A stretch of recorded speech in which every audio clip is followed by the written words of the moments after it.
Sa isang tahimik na baryo, may isang batang babae na nagngangalang Peya. Siya ay 9 na taong gulang, matalino, at mahilig mag-usisa.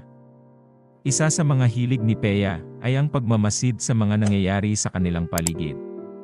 Tuwing linggo ng hapon, napapansin niya ang kakaibang kilos ng kanyang lola Clara.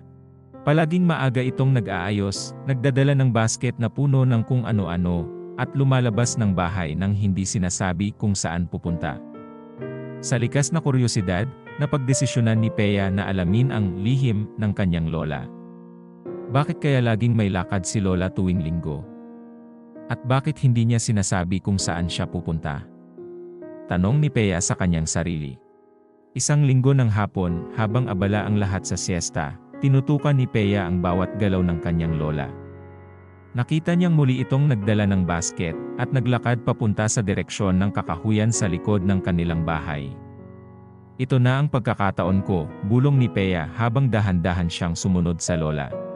Habang naglalakad sila sa makipot na daan, napansin ni Peya na mainat ang kanyang lola, na parang ayaw mapansin ng iba.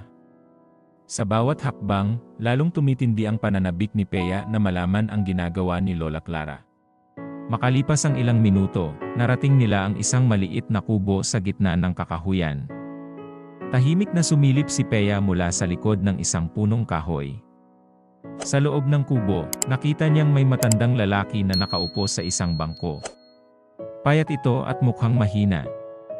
Lumapit si Lola Clara, inilabas ang laman ng kanyang basket, at isa-isang inilatag ang mga ito sa mesa, tinapay, prutas, at isang maliit na kaldero ng mainit na sopas. Berting, ito ang dalang pagkain para sa linggong ito. Kamusta ang pakiramdam mo?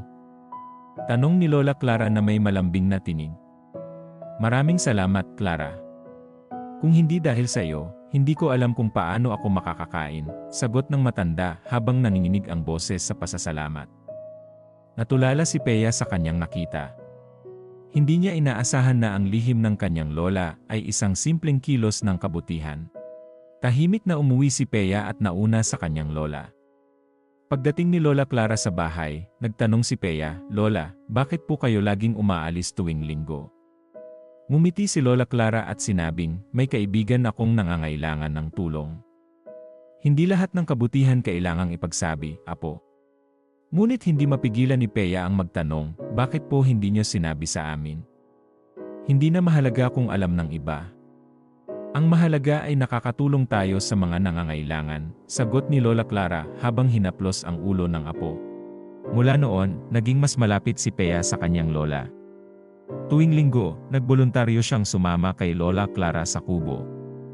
Unti-unti niyang naunawaan ang tunay na kahulugan ng kabutihan, ang pagtulong ng walang inaasahang kapalit o papuri. Ang lihim ng araw ng linggo ay naging espesyal na misyon para kay Peya, at tinuruan siya nito na mahalaga ang pagiging mabuti sa kapwa, kahit walang nakakakita. Lola, balang araw, gagawin ko rin po ang ginagawa niyo. Gusto ko ring tumulong sa ibang tao, sabi ni Peya. Ngumiti si Lola Clara, puno ng pagmamalaki. Iyan ang pinakamahalagang maiiwan ko sa iyo, Apo, sagot nito. Ang kwento ni Peya at Lola Clara ay isang paalala na ang kabutihan, kahit gaano kaliit, ay may malaking epekto sa buhay ng ibang tao. Ang lihim ng linggo ay hindi na lamang lihim, ito ay naging inspirasyon para kay Peya at sa lahat ng makakaalam ng kanilang kwento. Maraming salamat po sa panunood. At samahan niyo po ako sa mga susunod pang kwento.